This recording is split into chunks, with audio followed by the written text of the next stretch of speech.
Alhamdulillah, Alhamdulillahirabbil alamin, wassalatu wassalamu ala asyrafil anbiya wal mursalin wa ala alihi wa sahbihi ajmain, amma ba'du.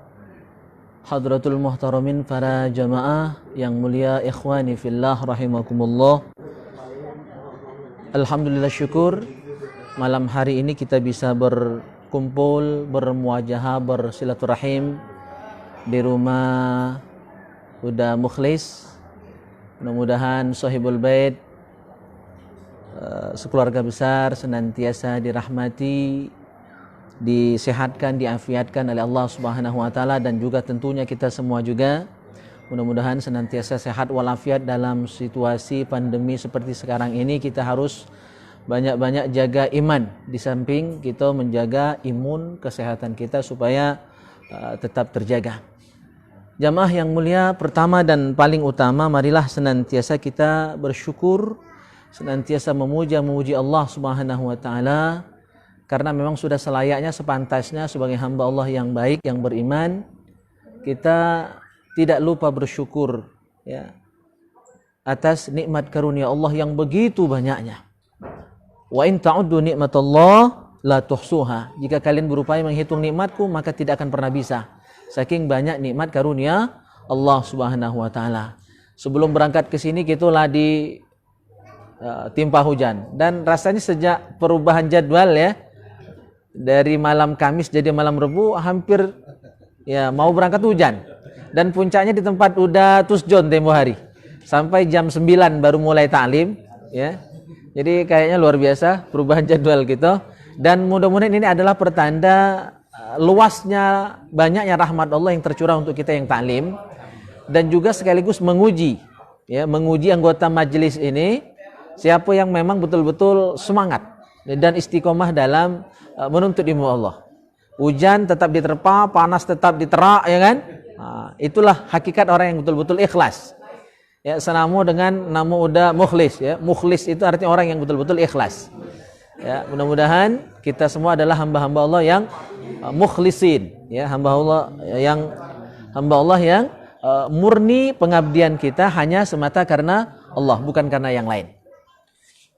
Salawat dan salam semoga senantiasa tercurahkan ke hadiban junjungan kita Nabi Muhammad sallallahu alaihi wasallam serta keluarga, sahabat dan pengikut beliau. Jamaah yang mulia, sebagaimana biasa setiap ta'lim, majelis ta'lim Al-Maghfirah tiap malam Rebuh ini kita bahas dua kitab. Yang pertama ini masih kitab selingan ya, belum kitab induknya, kitab fikih Fathul Mu'in, kita masih kitab selingan, kitab Iqamatul Hujjah yang disusun oleh Al-Imam Abil Hasanat Muhammad Abdul Hayy ya Al-Hindi. Jadi ulama asal India yang menyusun kitab ini. Kita sudah bahas kalau tidak salah 2 pertemuan. Kita bahas kisah-kisah para sahabat, para tabi'in yang luar biasa ibadahnya kepada Allah Subhanahu wa taala, mengalahkan kita yang awam ini. Sudah beberapa yang kita bahas, malam hari ini kita akan bahas di antaranya adalah Uwais Al-Qarni. Uwais Al-Qarni ini sahabat Nabi yang terkenal kesolehannya dan kebaktiannya kepada ibunya. Sampai-sampai ya, kebaktian beliau ini di luar nalar akal sehat kita. Bahkan orang menganggap dia orang yang gila, Uwais Al-Qarni ini. Jadi suatu ketika beliau beli anak sapi. Ya, sapi kan lama-lama besar. Ya, selama beberapa tahun beliau, sapi yang dibelinya tadi ya, itu digendongnya, didukungnya ya. Itu tiap hari petang pagi naik ke gunung. Naik gunung, turun gunung. Nah, oleh itulah dianggap orang gila. Apalah gawi Uwais ini, beli sapi digendong petang pagi. Kalau di kita ada yang model itu, kurasa sama nganggapnya orang gila juga ya Pak D ya, Pak Walija ya. Beli sapi di pondok, bukan nak dinaik ya kan. Baru terjawab kelakuan dari Uwais Al-Qarni ini ketika ternyata beliau berangkat haji. Ibunya sakit. Kalau sekarang mungkin sakit stroke ya, karena sudah tua kan. Ya, tidak bisa jalan. Beliau gendong ibunya itu dari Yaman ke Mekah. Bayangkanlah berapa ribu kilometer itu. Ya, kalau kita tidak sanggup gendong, walaupun gendong uang rumah Pak D ya, Gendong uang rumah paling berapa meter, Ustaz Solihun lah mengas pastinya kan, apalagi uang rumah gendong. Yang bujang bayang ke ya. Ini gendong mamanya, ibunya, ya dari Yaman, antar negara itu, lintas negara, ratusan kilometer, bahkan ribuan kilometer, gendong ibunya dari Yaman ke Mekah untuk haji, dan selama prosesi haji keliling, balik lagi ke Yaman, gendong juga, karena beliau miskin. Tidak ada kendaraan. Kalau cak udah muhlis kan ganti-ganti baik ya kan. Oh, nak bangun makanya rumahnya besar libar ini kan. Toke bangunan ya. Uwais Al-Qarni miskin. Ya, karena miskin tidak ada kendaraan. Numpang malu ya kan. Jalan kaki sambil menggendong ibunya. Ah, ternyata itulah ngapa dia mekol sapi tadi, latihan beban yang berat ya, untuk nanti kesiapannya sudah betul-betul siap untuk menggendong ibunya pergi haji itu. Masya Allah. Nah, ini Uwais Al-Qarni. Di sini tidak dibahas banyak sisi kehidupan Uwais Al-Qarni. Hanya yang dibahas adalah tentang bagaimana hebatnya ibadah Uwais Al-Qarni. Masya Allah. Mudah-mudahan menjadi inspirasi untuk kita semua dan membuat kita malu. Alangkah jauhnya ibadah kita dibandingkan Uwais Al-Qarni. Jamaah yang mulia. Jadi Uwais Al-Qarni ini unik, beliau ini sahabat tapi digelari tabi'in. Sahabat sebenarnya beliau ini karena hidup pada masa Nabi. Ya, tapi waktu dari Yaman ke Madinah, Rasul sudah hijrah ke Madinah waktu itu, mau nemuin Nabi, Nabi lagi keluar, Nabi lagi perang, sehingga tidak ketemu sama Nabi. Tapi hidup sezaman dengan Nabi. Nah, seharusnya kalau ketemu walaupun hanya sekali dalam seumur hidup beliau ketemu dengan Rasulullah SAW, itu beliau levelnya sahabat.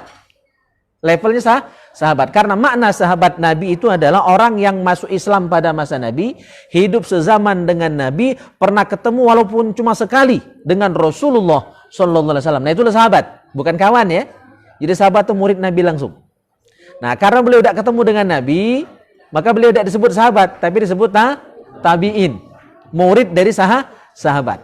Walaupun semasa, cuma tidak ketemu. Tidak pernah ketemu. Waktu mau ketemu, hanya ketemu dengan istri Nabi Aisyah. Ditunggu beberapa hari, beliau tidak tega meninggalkan ibunya di Yaman. Akhirnya rela demi ibunya, ya beliau balik. Walaupun tidak sempat ketemu Nabi, padahal pengen banget ketemu Rasulullah. Ya, pengen betul ketemu Rasulullah, tapi terkalahkan oleh kebaktian beliau kepada ibunda tercintanya yang tinggal dewean di Yaman. Dia tega balik dia ke Yaman. Nah, itu ya. Jadi kalau anak berbakti, itu contohnya adalah Uwais Al-Qarni, sanggup gendong ibunya untuk pergi haji. Ya, tidak mau tinggalkan ibunya lama-lama. Maka kalau kita anak tega membiarkan ayah ibu kita, ya menahan rindu karena kita tidak balik, tidak pernah katik kabar, katik telepon, katik WA, katik kabar dari anak, itu tega itu. Itu sudah durhaka termasuk. Apalagi sampai melawan, ya, sampai ngadukan ke polisi, pengadilan, itu jelaslah durhaka. Jelas durhaka, ya. Oke. Ibadah Uwais Al-Qarni. Idza amsa yakul. Jadi Uwais Al-Qarni kalau petang-petang, sore-sore hari dia ngomong, hadhihi lailatul ruku'. Malam ini malam untuk aku ruku' sepuasnya. Jadi sore-sore beliau ngomong itu. Kalau kita biasanya kalau petang-petang apalah yang direncanakan? Oh, malam ini nak pergi ke sini, malam ini nak ke sini, nak belades, nak nonton orkes, nak nonton pesta, nak begedisan, ya kan? Itu kalau bujang itu schedule-nya begitu. Malam ini nak main game misalnya. Kenal lagi ada ya. Schedule kita biasanya adalah dunia. Ya. Sok pagi nak kemana? Nak mantap. Sok pagi nak ke sini, ya. Schedule-nya kebanyakan urusan dunia. Ah, Pak Sidik ya, Masya Allah. Hikmat.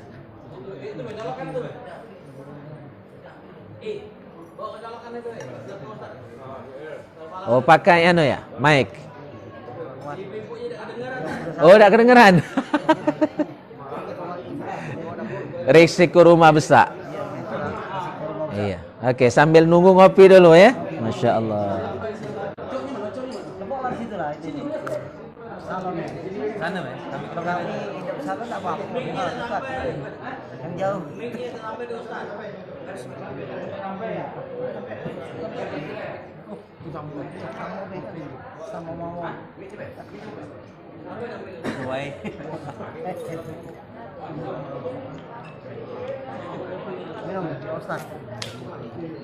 Kopi dulu.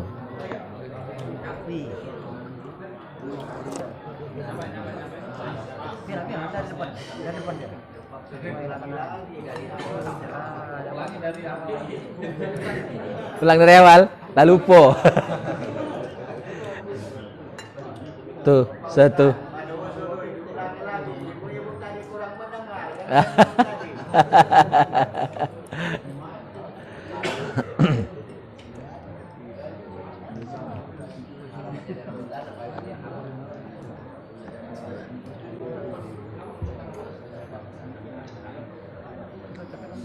Sudah. Di sananya belum. Oh, ini bermain ini.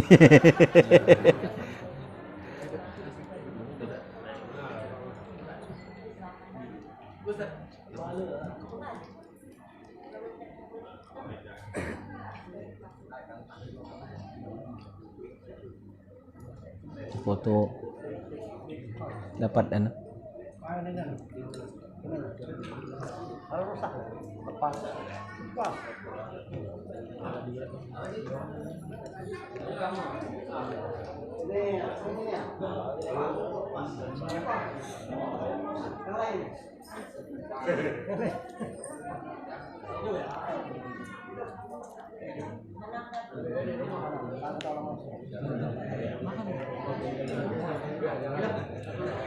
Vaksin itu tuh, Ustaz.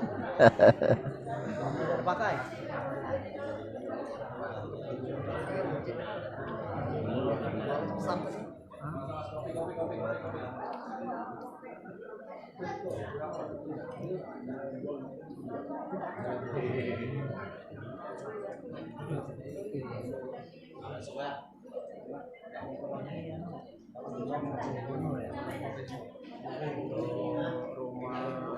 Beda rumah.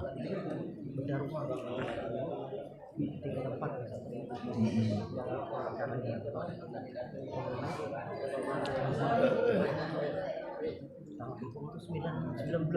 Rumah. Ya, beda rumah.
Tidak bisa?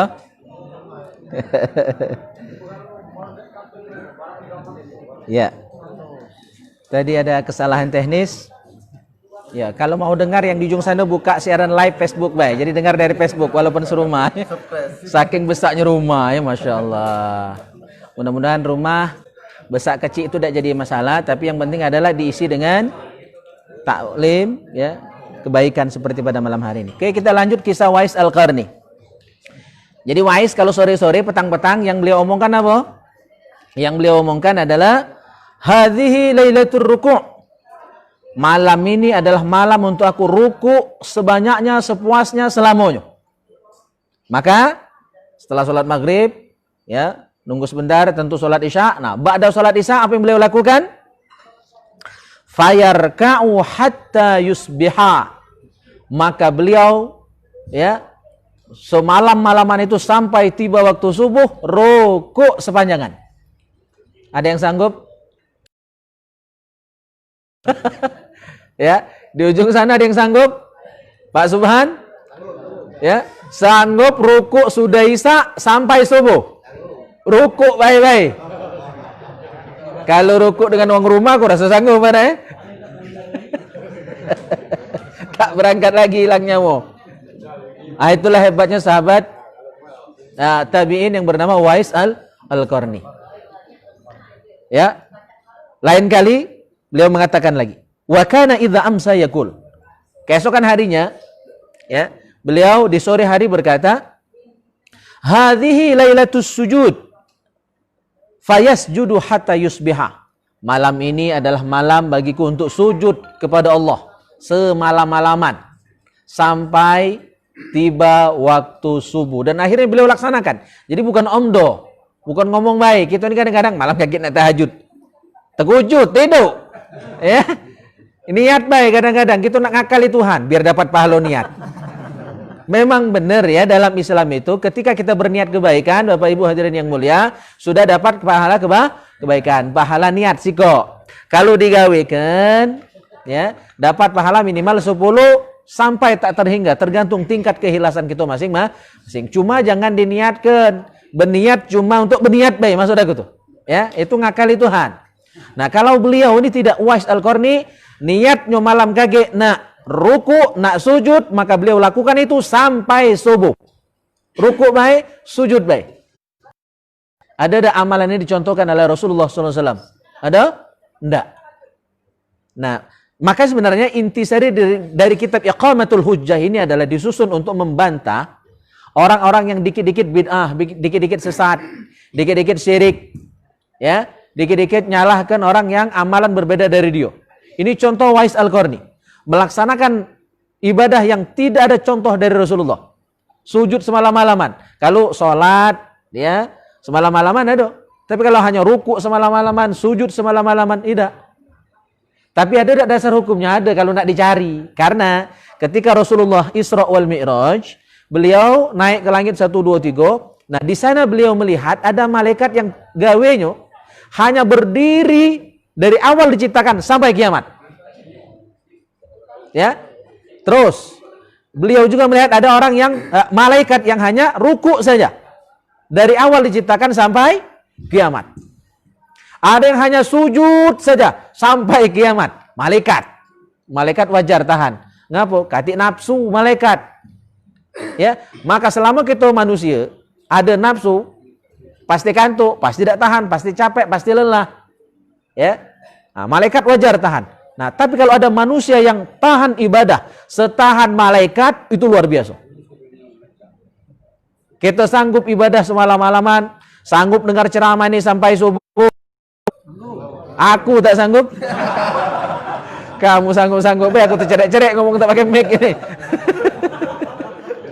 Ya, karena kita manusia, maka tidak akan sanggup. Nah, jadi kalau mau ditanya dasar ibadah dari Wais al-Qarni yang ruku semalam-malaman, sujud semalam-malaman, ada hadis Rasul, walaupun ini tidak populer dan juga tidak ada yang sanggup.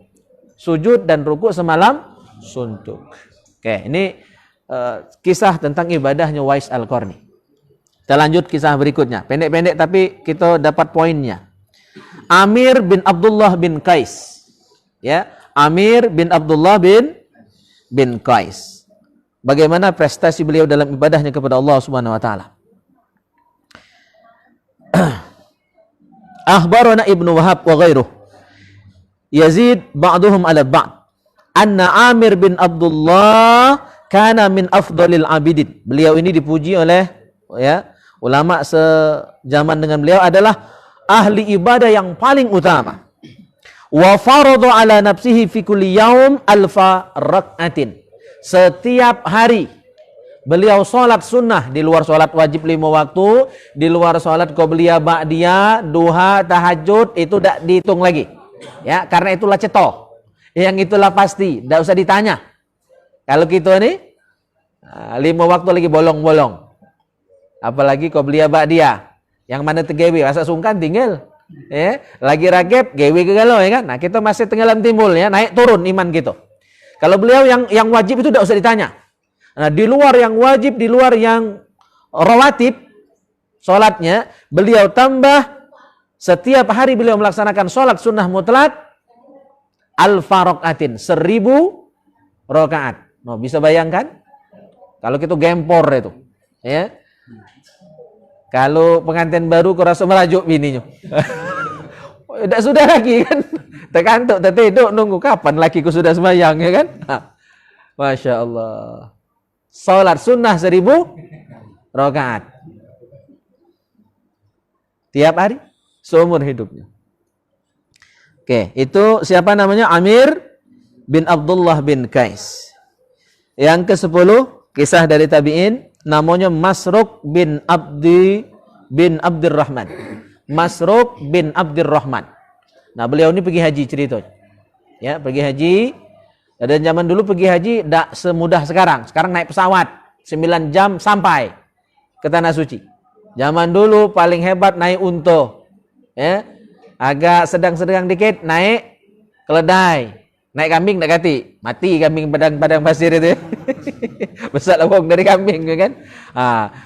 Jadi paling hebat tuh naik unta. Itu berbulan-bulan. Ya, kalau orang sana, kalau orang kita zaman dulu naik kapal laut. Sehingga pergi haji itu berdaun-daun. Ya, paling cepat 6 bulan balik perginya. Ya kan, di kapal laut. Maka orang zaman dulu kalau pergi haji memang betul-betul berisi. Karena daripada waktu habis di perjalanan mereka kadang-kadang sampai 2 tahun 3 tahun kepalangan ya. Di sana sambil nuntut ilmu, puas belajar baru balik ke tanah air. Sebagaimana orang tua dari guru kami. Guru kami Kiai Balian, orang tua beliau Kiai Haji Sulaiman, 18 tahun di Mekah. Ya, pergi haji langsung belajar, langsung boleh bini. Nah, itu yang hebat ya, nuntut ilmu langsung boleh bini. Ya. 18 tahun. Belajar di Mekah. Oke. Nah, Masruq bin Abdurrahman tadi pergi haji. Dan beliau pergi hajinya jalan kaki. Dihikayatkan Haja Masruq fama bata illa sajidan. Ketika beliau pergi haji jalan kaki, ya, sebentar-bentar beliau berhenti, ya, pas istirahat berhenti. Istirahatnya bukan tidur, ya, bukan makan minum selonjoran, bukan. Apa beliau? Ketika istirahat berhenti dalam perjalanan tadi beliau melaksanakan sholat sunnah. Dan rata-rata tidurnya beliau itu adalah dalam keadaan sujud. Jadi bukan tidur nyiap ke kasur nian, nyiap ke bantal nian, nyiap ke tikar nian, ya. Enggak. Jadi istirahatnya adalah sholat. Dan dalam sujudnya beliau itu tertidur. Tidur dalam sujud itulah. Itulah tidurnya. Bukan tidur secara khusus nyiapkan waktu nian 2 jam 3 jam. Kalau cak kita berjam-jam, bahkan kadang sehari-harian, apalagi puasa, ya kan? Tepat alasannya puasa tidak tidur wewek lesu, ya kan? Beliau ini tidak. Dalam perjalanan haji beliau, istirahatnya sholat. Dan tidurnya hanya dalam sujud di sholatnya itu saja. Masya Allah, ya, luar biasa. Sehingga bahkan kata istrinya, Kana Masruq yusalli hatta tawarrama qadamah. Ya, wa hajja fama nama illa sajidan. Sampai saking banyaknya sholat dari Masruq bin Abdurrahman ini, sampai tawarrama qadamah. Kakinya bengkak. Pecah-pecah kakinya oleh apa? Kebanyakan sholat sunnah.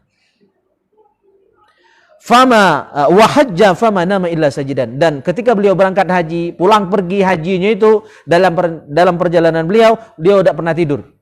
Tidurnya adalah sajidan, dalam keadaan sujud tadi.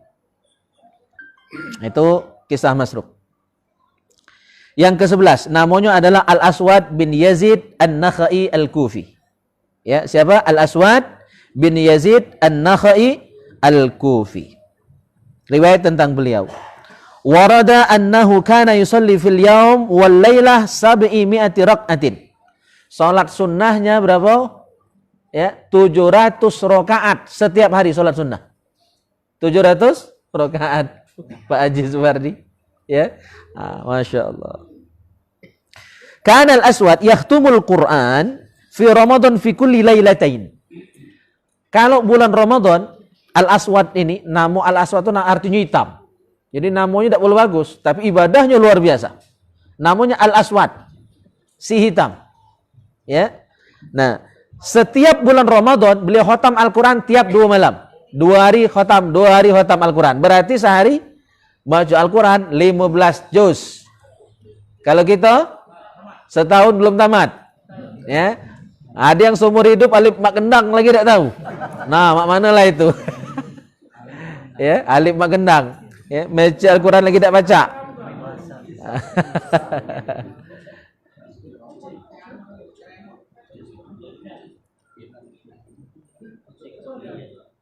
Oh, ada son ya. Ini dilema rumah rusak ni inilah, ya. Aha.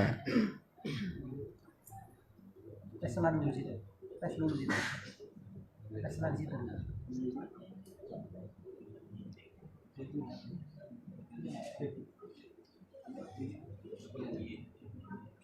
Oke, kita lanjut sambil mempersiapkan mikrofon. Ya. Paling-paling jam 12 tuh selesai malam ini. Wa kana yanamu bainal maghrib wal isya. Jadi tidur beliau ini cuma tidur antara maghrib dengan isya. Kan sholat maghrib kalau ulama tuh sholatnya pasti lama kan? Beda cak sholat kita, 2 menit selesai maghrib 3 rakaat itu. Kalau beliau ini kalau ukur ulama paling tidak setengah jam sholatnya tuh ya. Nah, sholat maghrib kira-kira setengah jam, kira-kira ke be. Nah, sudah maghrib tadi beliau tidur. Pas isya bangun, jadi tidur itu paling setengah jam. Kira-kira. Banyak kelas satu jam karena beliau tidur antara maghrib ke isya. Nah, sudah bangun nih tadi sholat isya, tidak tidur lagi sampai subuh. Tidak tidur semalam-malaman. Kecuali tidur antara maghrib ke isya, hanya sebentar. Wa kana yakhtumu fi ghairi Ramadan fi kulli sitti layalin. Di selain bulan Ramadan beliau mengkhatamkan Al-Qur'an sekali setiap 6 hari.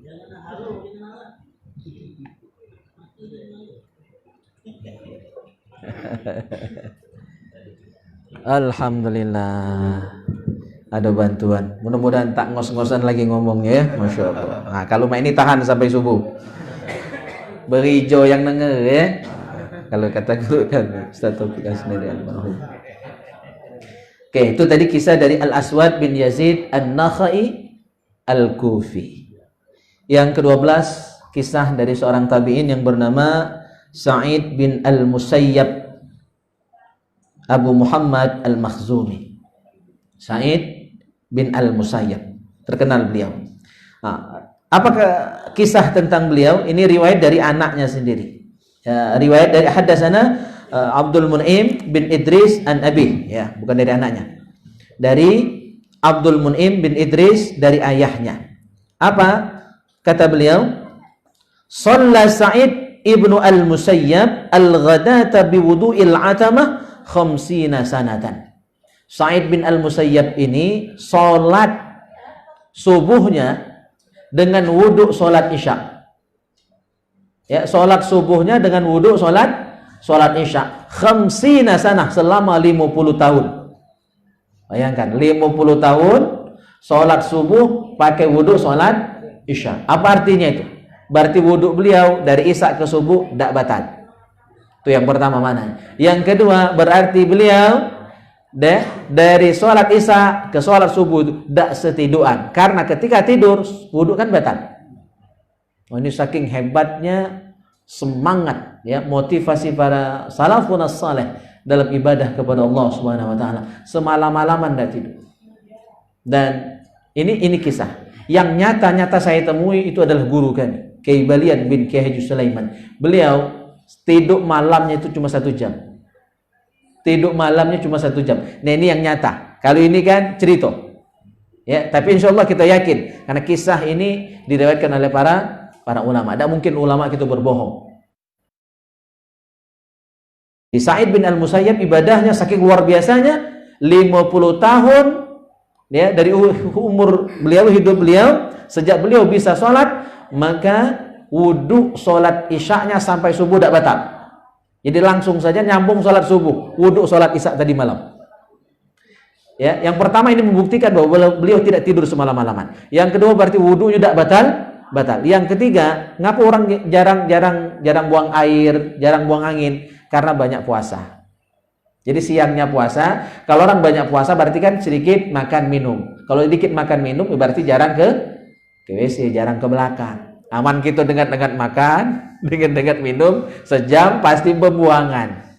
Nah, itu bedanya, ya. Ya, Masya Allah.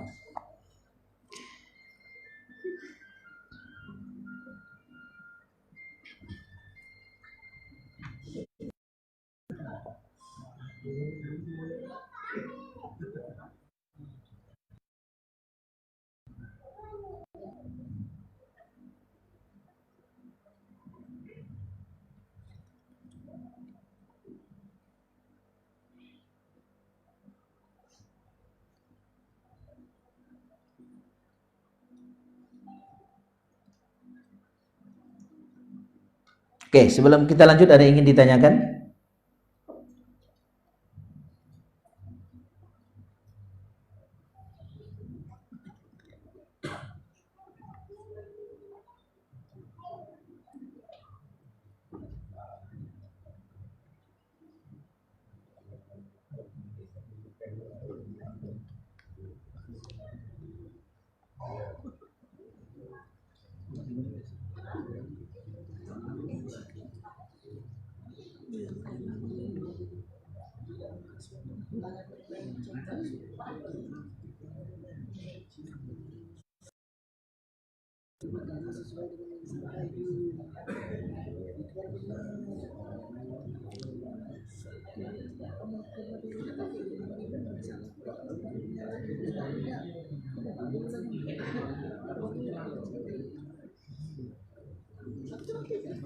Oke, terakhir kita bin Aslam Al-Bunani.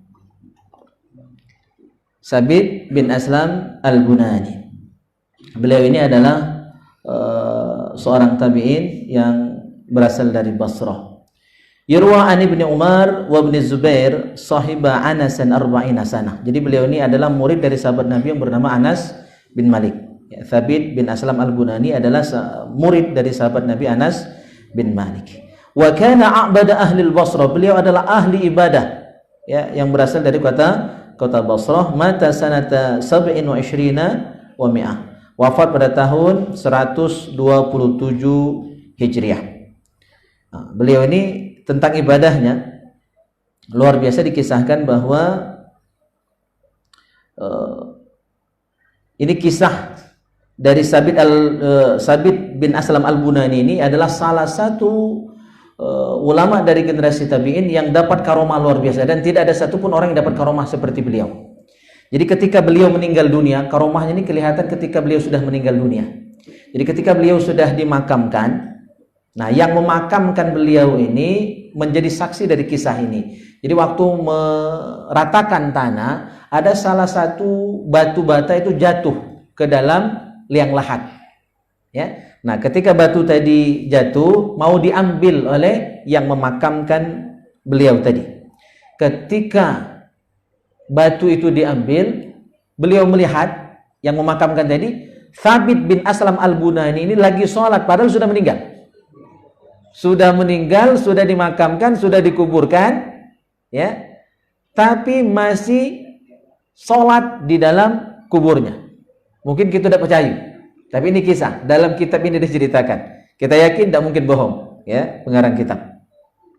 Akhirnya yang melihat tadi ngasih tahu kawannya, coba kita lihat, iyo ini enggak yang saya lihat ini. Ternyata dua orang ini menyaksikan hal yang sama, bahwa Sabit bin Aslam Al-Bunani sedang sholat di dalam kuburnya.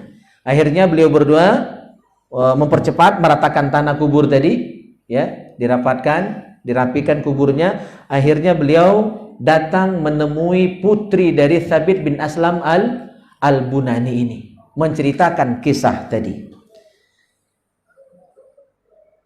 Sambil bertanya, makana amalu abika.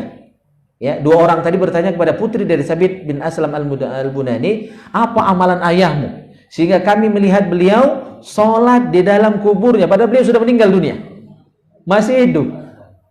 Tidak percaya? Silakan buka ayat, ya, dalam surah Ali Imran. Wala tahsabanna alladhina kutilu fi sabilillahi amwata, bal ahya'un 'inda rabbihim yurzaqun. Jangan kamu sangka, kamu kira, kamu duga bahwa orang yang meninggal di jalan Allah, orang yang taat itu meninggal, orang yang soleh itu meninggal, habis selesai urusannya, bukan.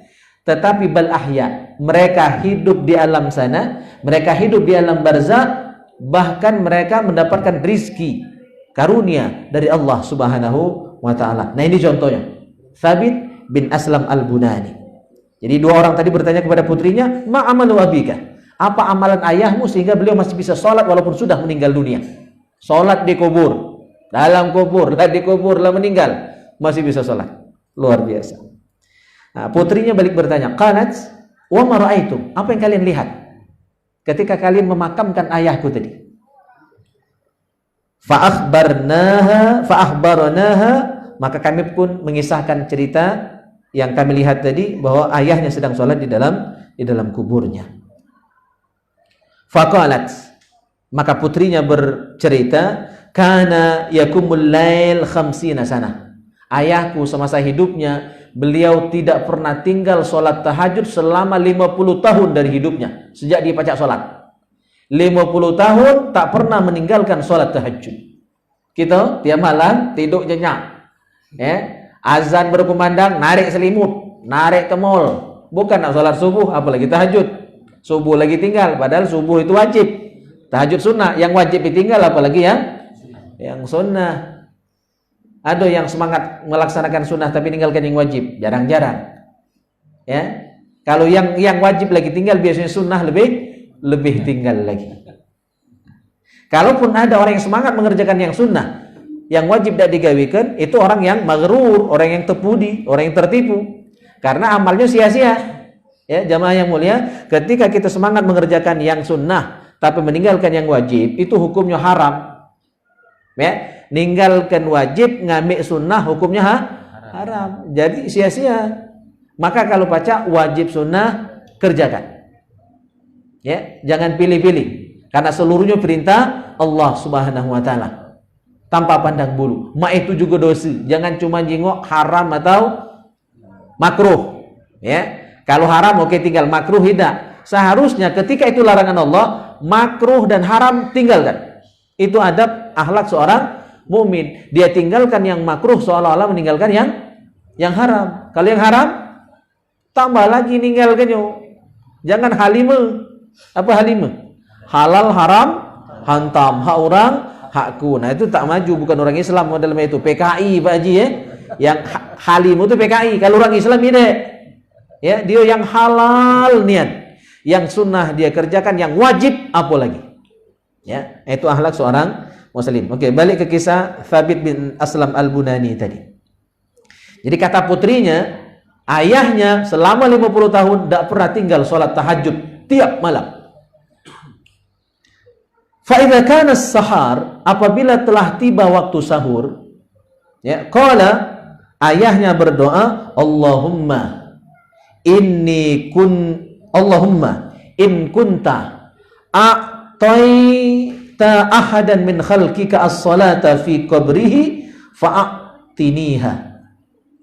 Doa dari ayahnya tadi. Doa dari Thabit bin Aslam Al-Bunani. Allahumma in kunta a'taita ahadan min khalqika as-salata fi qabrihi fa'atiniha. Ya Allah, seandainya engkau ingin memberikan karunia kepada makhlukmu sholat di dalam kuburnya, kalau kau nak beri orang nikmat itu, karunia itu, rizki itu, tolong berikan aku nikmat itu ya Allah. Jadi memang doa dia selama 50 tahun minta kepada Allah ketika dalam sholat, dalam kubur lah ninggal masih pacak nak sembahyang.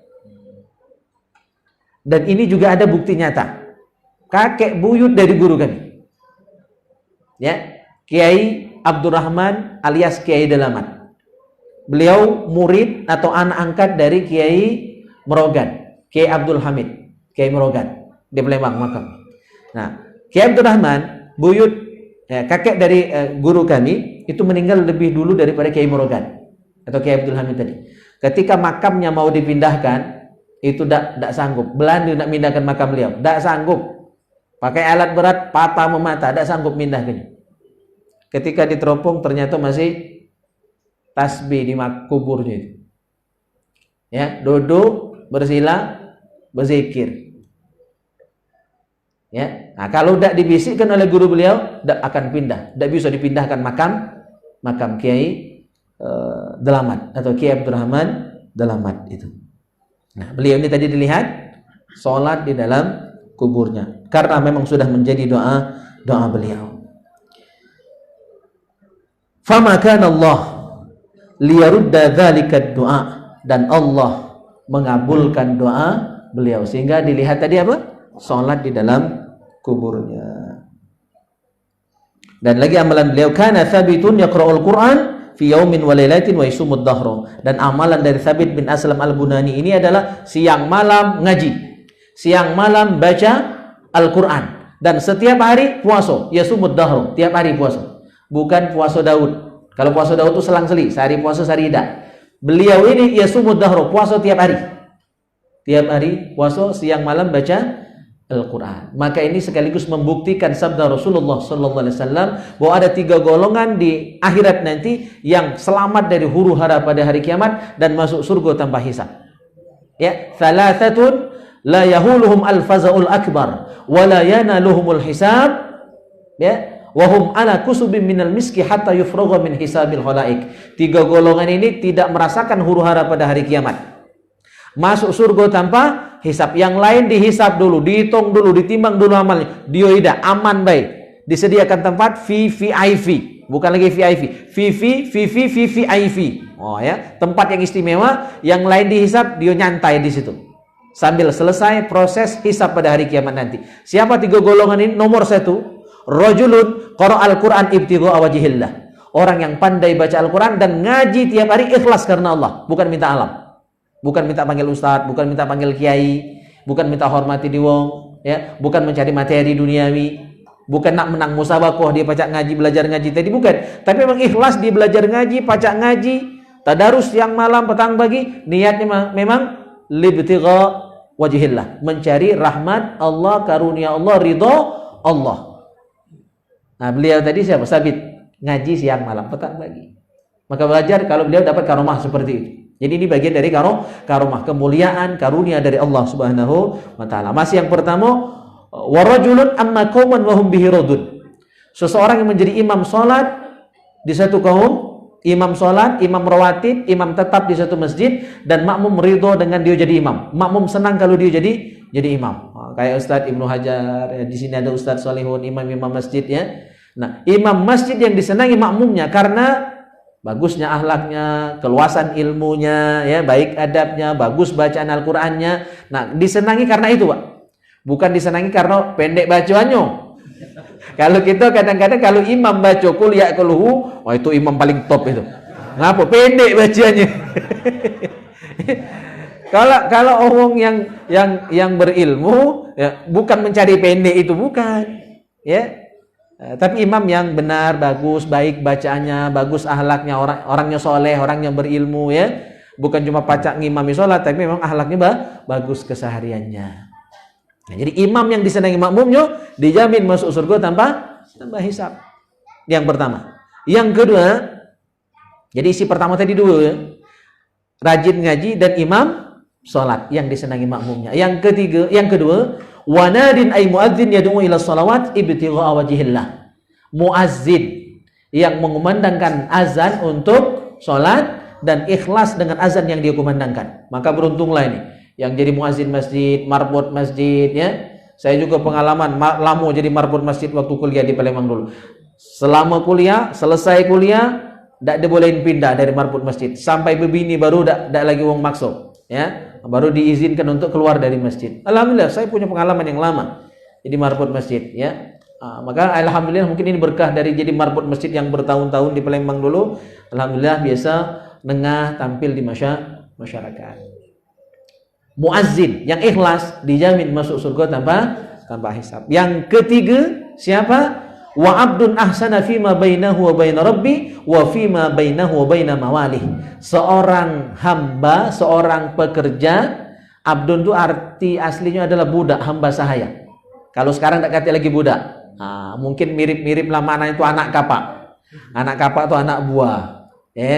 Kita bawahan, ya, bukan direktur, bukan bos, ya, panglima, ya. Kita anak buah. Artinya kita ada atasan. Tetapi meskipun kita seorang anak buah yang bekerja dengan orang lain, kita diperintah sana sini. Nah, kayak udah les kan banyak anak buah. Nah, meskipun anak buahnya sibuk begawe dengan bosnya, tidak tinggal ibadat. Sholat tetap terjaga, puasa tetap dilaksanakan. Sesibuk apapun dia begawe, ibadah tetap dilaksanakan. Itulah yang dijamin masuk surga tanpa hisab. Hubungannya dengan Allah baik, ya.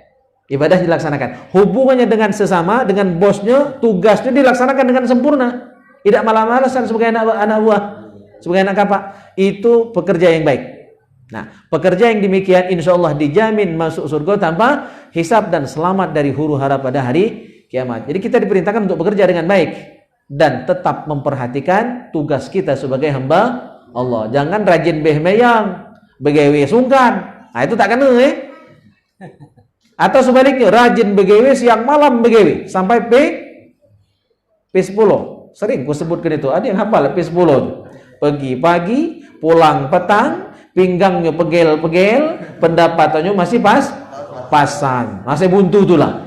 Begawe siang malam, semayang tinggal, salah. Ya. Jadi semayang bayi begawe dak salah. Anak bini nak makan apa? Mantak begawe.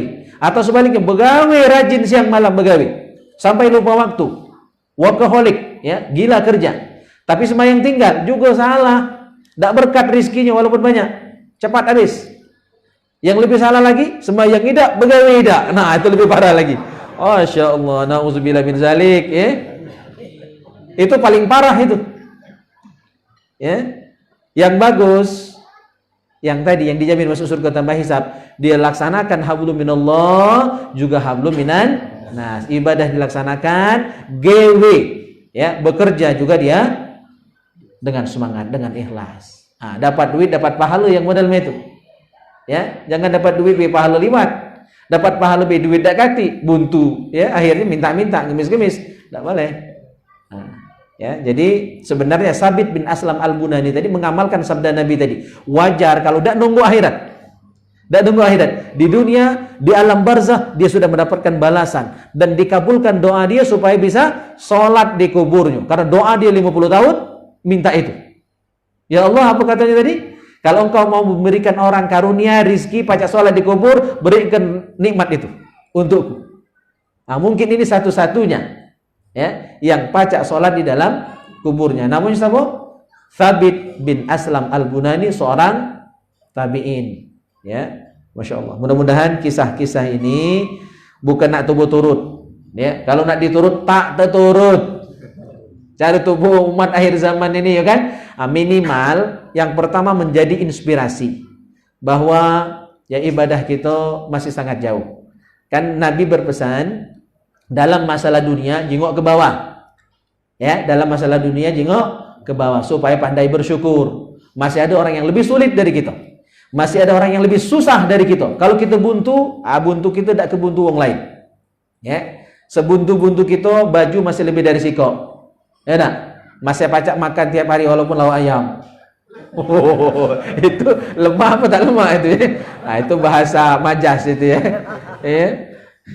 Kamu pikir tadi mungkin lauk pedul ya, tak tahu tiap hari lauk ayam. Kayo berarti mamang itu. Ya, nah jingok ke bawah supaya kita pandai bersyukur dalam masalah dunia, dalam masalah akhirat jingok ke atas.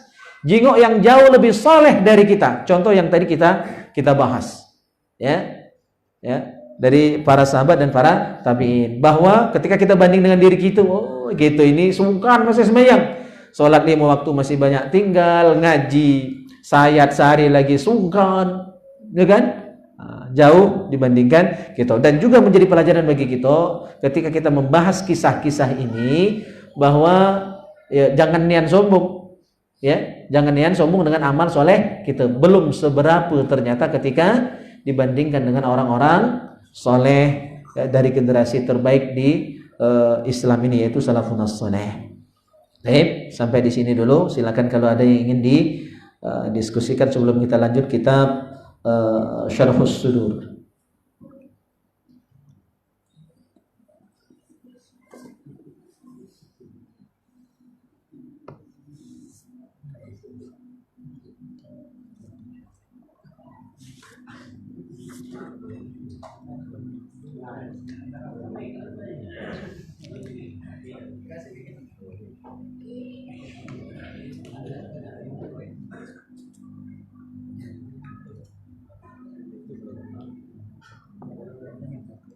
Ya, silakan.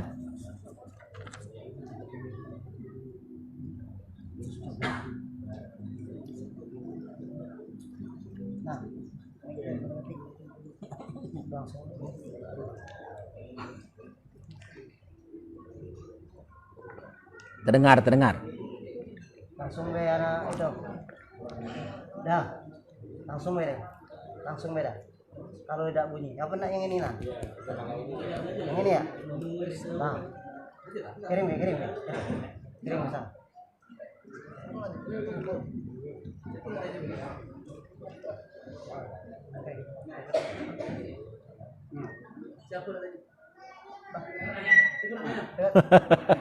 Yang mau nanya? Tanya enggak bertanya. Kalau mau kita enggak bertanya. Minta kopi. Oh. Minta kopi. Sudah, balik kelas ini. Nanti kalau mic kita nggak pernah nanya ya. Dikirim ke mic. Lanjut deh Pak Ustadz. Lanjut. Ya lanjut. Oke. Kita lanjut kitab kedua, kitab Syarhus Sudur. Kitab ini isinya tentang kematian. Nah, jadi cuma ya biasa baik bahas kematian itu, karena kata Nabi orang yang cerdas itu yang banyak ingat mati. Al-kayyis man dana nafsahu wa amila lima ba'dal maut. Orang yang cerdas itu adalah orang yang mampu mengendalikan dirinya, mampu mengendalikan hawa nafsunya, ya. Dan wa amila lima ba'dal maut, orang yang cerdas itu, yang paling cerdas itu adalah orang yang beramal untuk hidup setelah mati. Jadi yang mikirkan masa depan, itu orang yang cerdas. Masa depan jangka pendek, jangka menengah, jangka panjang. Ada 3 masa depan gitu, Pak. Jangka pendek, masa depan di dunia ini. Hari tua kaki kalau pacak pensiun kita, ya masih pacak ibadah, ya anak ya sehat walafiat, pendidikannya selesai kalau. Itu masa depan jangka pendek. Harus kita pikirkan, ya kan? Makanya cepat-cepat nikah yang bujang. Itu mikirkan anak. Kalau nikah umur 50, ya anak umur SD kita mungkin lah tinggal, atau lah tua lah tidak sanggup lagi begawe, ya kan? Nah, jadi cepat-cepat nikah yang bujang-bujang ya. Ngapa laju ngarah ke sana, Masa depan jangka pendek itu di dunia inilah. Yang kedua masa depan jangka menengah, alam barzah. Dikubur itu lama. Harus dipikirkan bekal nak selamat dikubur itu kan? Nak lemak, nak idak, dapat nikmat kubur atau azab kubur, nak dipikirkan hari ini. Karena yang menemani kita dikubur nanti adalah amal soleh kita. Kubur itu gelap, penerangnya adalah amal soleh. Salawat Nabi itu penerang kita dikubur kaki. Maka kata Rasul, aktsiru minas sholati alayya, perbanyak salawat kepadaku karena fa innaha nurun fil qabri wa nurun ala sirat wa nurun fil jannah. Banyak-banyak salawat. Karena kubur itu gelap, ya penerangnya adalah sholawat. Sirat itu gelap, cahayanya adalah sholawat, ya. Dan menjadi cahaya bagi kita di surga nanti kalau kita banyak sholawat kepada Rasulullah Sallallahu Alaihi Wasallam. Jadi alam barzah itu masa depan jangka menengah harus disiapkan dari hari ini. Ya, nak lemah apa tidak dikubur kaki, dikubur dewean. Ya, kalau kati rewang atau rewang yang tak menyenangkan, menyeramkan. Karena amal soleh kita nanti, itu kalau kita meninggal dunia, amal soleh kita itu akan dijadikan teman kita dikubur, berwujud, kalau kita lanang, laki-laki yang tampan. Ya, pokoknya orang yang bagus, belaga, wangi, bajunya bagus, ngawani gitu, sampai kiamat tiba. Cuma kalau banyak dosa, maka dosa tadi akan diwujudkan dalam wujud makhluk yang buruk rupa. Ya, dikubur, gelap, kelemahan, butuh. Nah, itu saking gelapnya kan. Kati rewang kecuali orang yang jahat buruk rupa. Mamu tak sama mamu, ya. Jahat pula kati meat ngawani di kubur. Mana tahan, mana lemak. Ya, maka tersiksa di kubur. Nah, itu masa depan jangka menengah. Yang terakhir masa depan jangka panjang, akhirat. Ya. Akhirat. Nak disiapkan dari hari ini. Ya, kalau nak masuk surga tanpa hisab, nak selamat dari huru-hara pada hari kiamat yang dikisahkan, di antaranya satu saja, huru-hara hari kiamat itu adalah matahari begitu dekat dengan kita. Matahari amat sangat dekat, ya, sehingga orang berkeringat sampai ada yang keringatnya, ya, sampai mata kaki. Saking banyak keringat, ya, ada yang sampai lutut, lebih banyak lagi. Ada yang keringatnya sampai pinggang. Ya, itu huru-hara pada hari kiamat. Ada yang sampai leher, bahkan ada yang tenggelam oleh keringatnya masing-masing. Tergantung amal dia itulah. Ya, banyak dikitnya dosa yang dilakukan waktu di dunia. Bahkan keringatnya pun macam-macam. Ada yang keringat biasa. Ya, apa keringat biasa itu? Putih, bening, ya. Masih pernah makan keringat dewek? Terjilat minimal. Masih keringat itu. Ya. Ada yang keringatnya bahkan berupa darah dan nanah. Nah, kalau nak selamat dari huru-hara pada hari kiamat, siapkan dari sekarang banyak amal, banyak kebaikan, ya. Jangan banyak gini dong, dosa dan maksiat. Nah, 3 masa depan ini nak disiapkan. Orang yang mempersiapkan masa depan jangka pendek, jangka menengah dan jangka panjang, itulah al-kayyis, ya, orang yang cerdas yang dikatakan oleh Rasulullah sallallahu alaihi wasallam tadi. Nah, jadi bahas mati itu bukan untuk lesu, ya, bukan untuk patah semangat, justru menyemangati kita untuk mempersiapkan bekal menuju, ya, akhirat yang menyenangkan, ya, yang selamat. Oke. Bab ini masih bab fadlul maut, bab keutamaan mati. Jadi mati itu punya keutamaan bagi orang beriman. Bagi orang kafir takut mati. Maka hati-hati ya Mas, ya. Siapa di antara kita yang takut mati, maka itu tanda. Kalau tidak kafir, musyrik, munafik. Hanya 3 macam manusia ini yang takut mati. Kalau mukmin sejati, kematian itu dirindukan. Ya, kematian itu dirindukan. Minggu tadi kita bahas kisah Nabi Ibrahim alaihissalam. Apa kisah Nabi Ibrahim? Ketika Nabi Ibrahim didatangi oleh malaikat maut, ya, dia bantah. Ya, malaikat maut nak nyabut nyawanya. Apa kata Nabi Ibrahim alaihissalam? Adakah kekasih mau mencabut nyawa kekasihnya? Itu kan kisah Nabi Ibrahim yang kita bahas minggu lalu. Ya, malaikat maut tak pajak jawab karena tidak mungkin kekasih akan menyakiti kekasihnya. Ya kan? Akhirnya malaikat maut ya balik menghadap Allah Subhanahu wa taala. Apa kata Allah? Omongkan olehmu kepada Nabi Ibrahim, hal ra'aita khalilan yakrahu liqa'a khalilih. Adakah kekasih tidak senang? Adakah kekasih tidak senang, tidak suka, ya, berjumpa dengan kekasihnya? Ada tak? Woi, tak hati. Yang namanya kekasih pasti senang. Yang kita bahas minggu lalu, kalau cowok-cowok zaman dulu lewat di depan bubungan rumah kekasih, balik lah senang.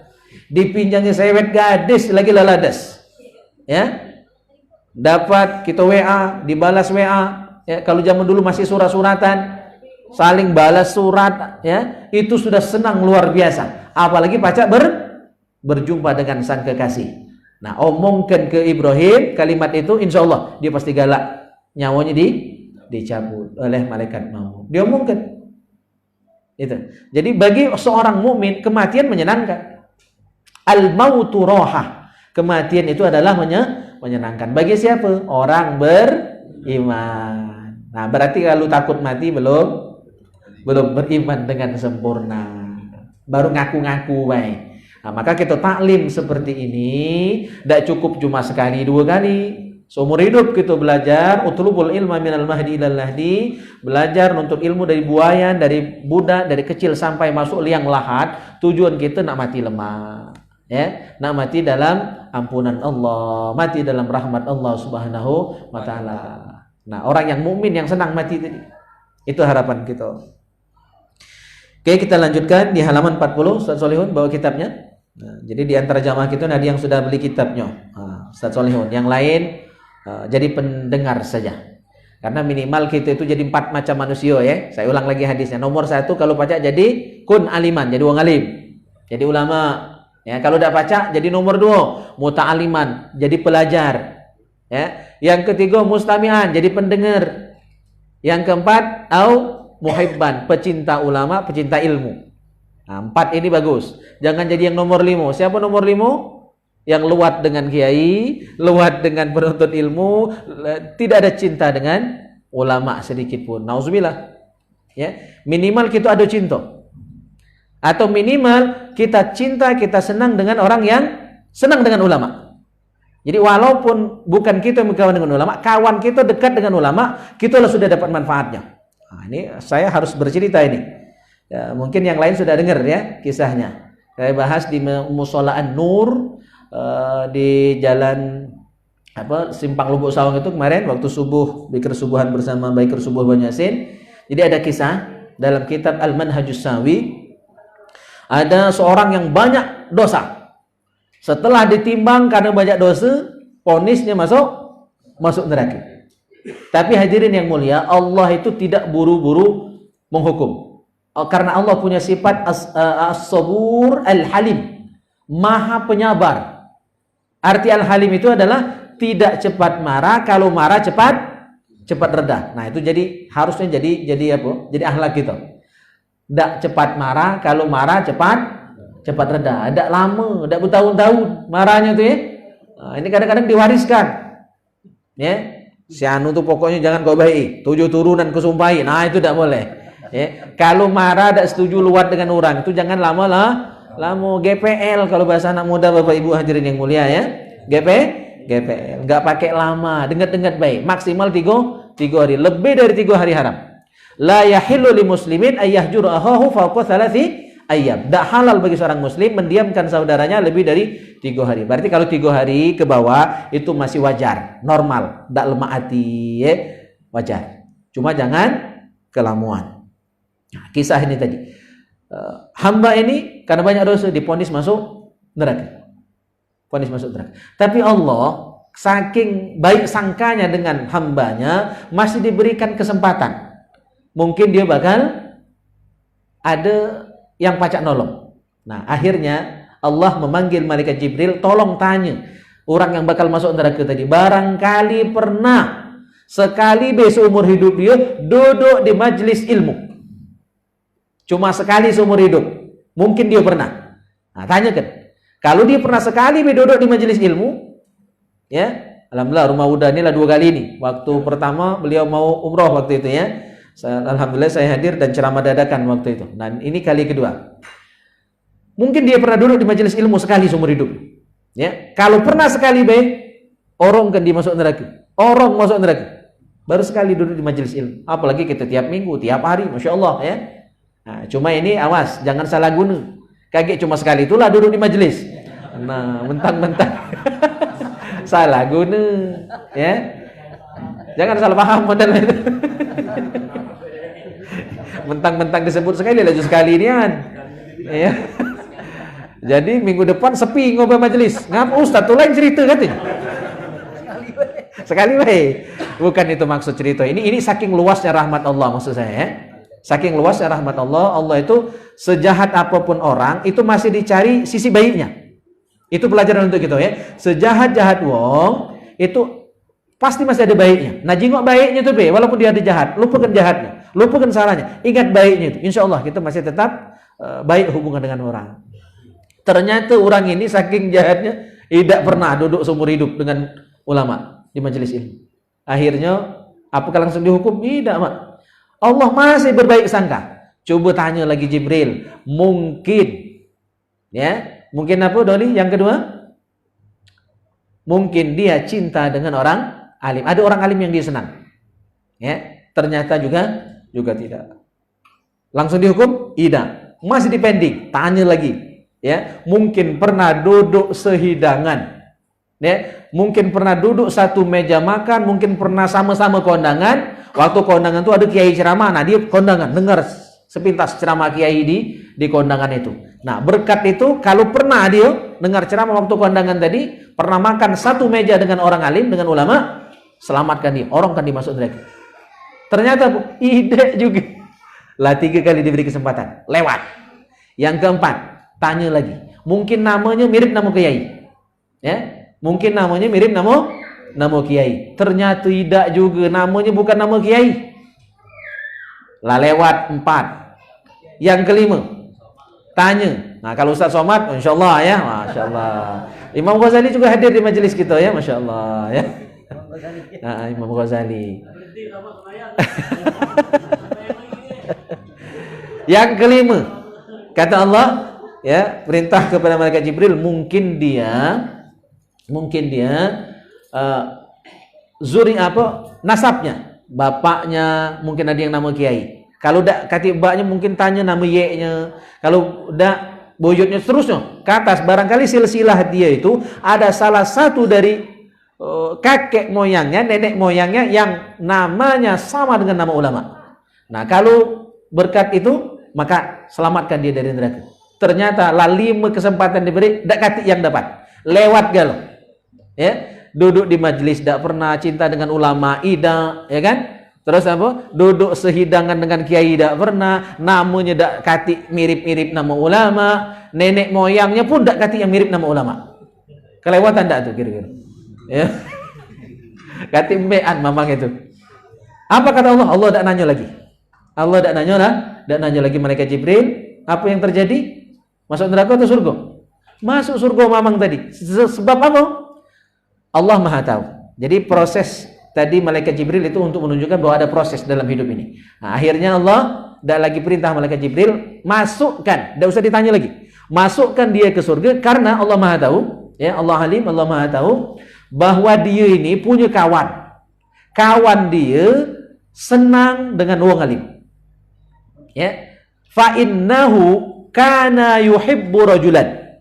Dalam kitab Al-Manhajus Sawi halaman 179 disebutkan fa innahu kana yuhibbu rajulan. Dia ini senang dengan seseorang, ya. Dia akrab dengan seseorang, dia berkawan dengan seseorang, kana dzalikar rajul, yang kawan dia tadi yuhibbu aliman, senang, cinta, baik, ya, berguru dengan wong alim. Nah, karena kawannya berkawan dengan wong alim, dia selamat dari neraka. Nah, itu minimal, Pak. Kalau baca kitonya yang senang dengan wong alim, ini berkat kawan, ya, dengan wong alim, kawan dia yang berkawan dengan wong alim, dia dapat manfaat di akhirat kayak gitu. Apalagi memang kita berguru, ya, kita belajar siang malam mutolaah dengan para ulama kita, insyaallah, ya, kita nanti bisa saling tolong di hari akhirat. Nah, belum baca kitab tadi Ustaz Solihun baru cerita, Nah, kita mungkin baca satu atau dua hadis dari kitab Syarhus Sudur ini. Yang pertama kita bacakan hadisnya. Wa qala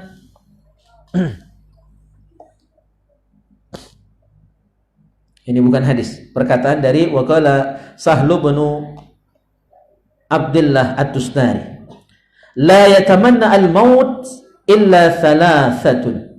Rajulun jahilun bima ba'dal maut, aw rajulun yafirru min akdarillah, aw mushtaqun muhibbun liliqa'illahi.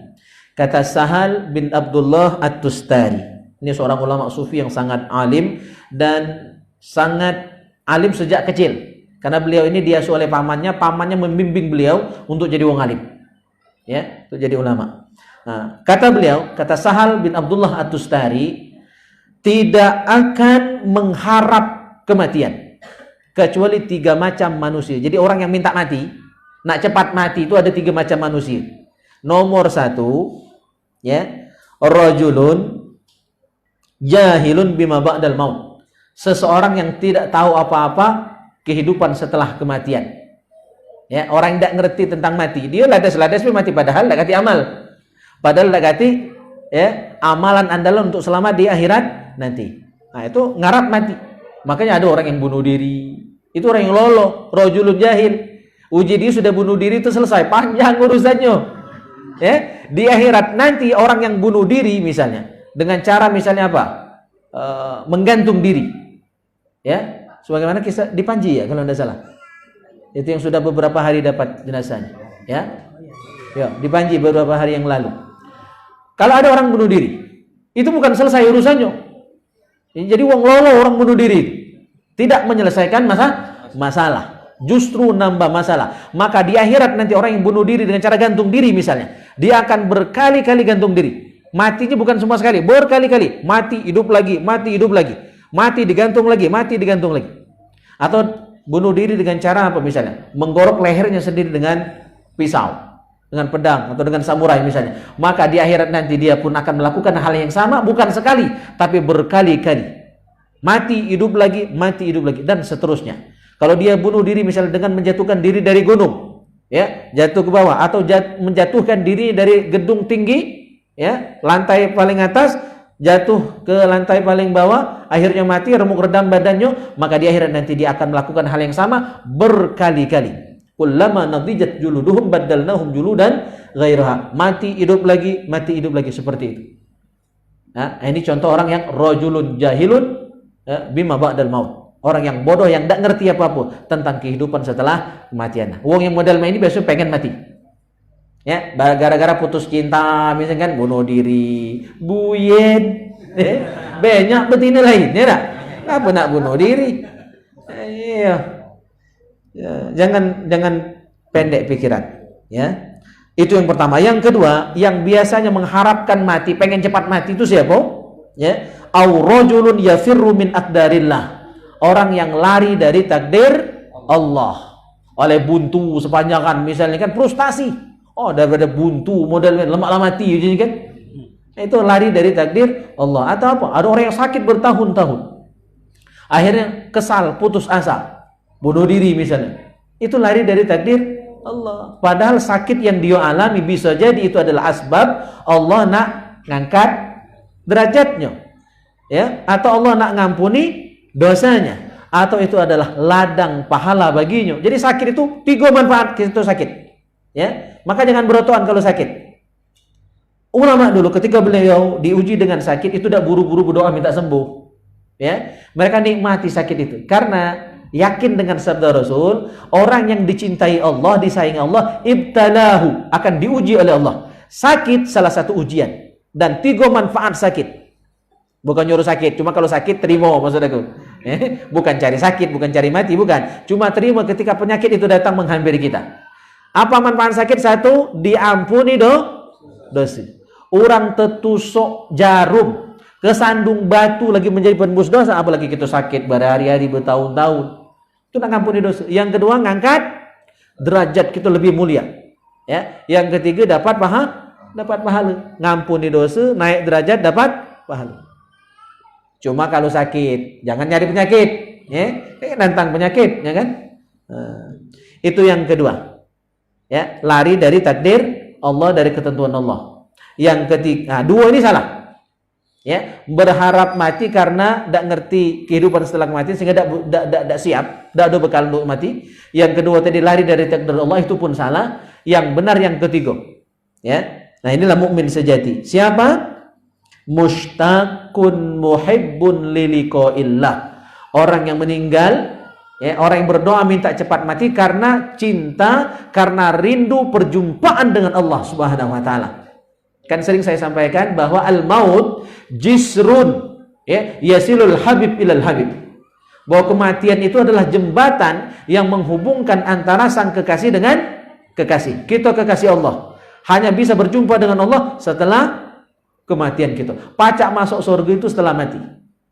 Ya. Kalau belum mati, tidak akan bisa kita masuk surganya Allah Subhanahu wa taala. Baik. Mungkin terakhir itu, ya. Nah, satu lagi kepalangan, pendek hadisnya. Ini bukan hadis, ya, perkataan dari Abu Osman.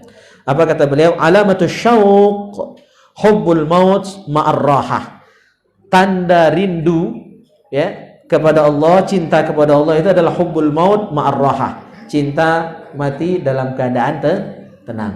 Ya, cinta mati dalam keadaan tenang. Mudah-mudahan hadirin yang mulia, kita semua nanti dipanggil oleh Allah. Kita semua pasti bakal mati, ya. Enggak usah turun amal, ya. Yakin seolah-olah tidak mati, tak. Siapapun kita, besar kecil, tua muda, jantan betina, kiai bukan kiai, pejabat bukan pejabat, ya, seluruhnya pasti bakal mati. Kullu nafsin za'iqatul maut. Kita pasti bakal mati. Nah, tinggal kalau kita lah sadar, siap-siapkan bekal.